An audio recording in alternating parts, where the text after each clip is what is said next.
प्राप्तीसाठी त्यांच्याकडे अत्यंत अल्प वेळ असतो. जीवनार्थ संघर्षामध्ये आत्मज्ञान विरहित सर्व कार्य व्यर्थ ठरतात, ही वस्तुस्थिती आहे.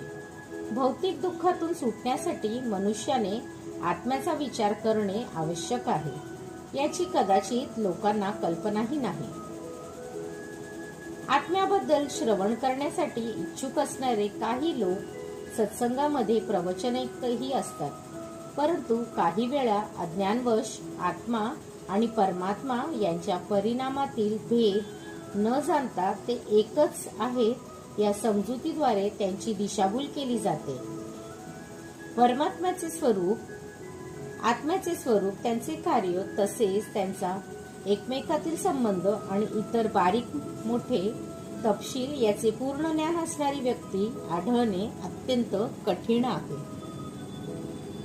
आत्मज्ञानामुळे होणारा वास्तविक लाभ हा आणि आत्म्याचे स्वरूप विविध मार्गाने समजावून सांगू शकणारा मनुष्य सापडणे हे त्यापेक्षाही दुस्तर आहे.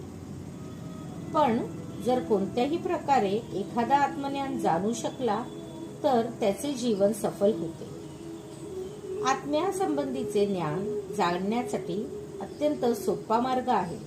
म्हणून सर्वश्रेष्ठ प्रामाणिक अधिकारी भगवान श्रीकृष्ण यांनी भगवद्गीतेत सांगितलेल्या उपदेशाचा इतर सिद्धांतामुळे विचलित न होता स्वीकार करणे, श्रीकृष्णाचा पुरुषोत्तम श्री भगवान म्हणून स्वीकार करण्यापूर्वी मनुष्याने या जन्मात किंवा पूर्वजन्मात महान अशी तपस्या आणि त्याग करणे अत्यावश्यक आहे.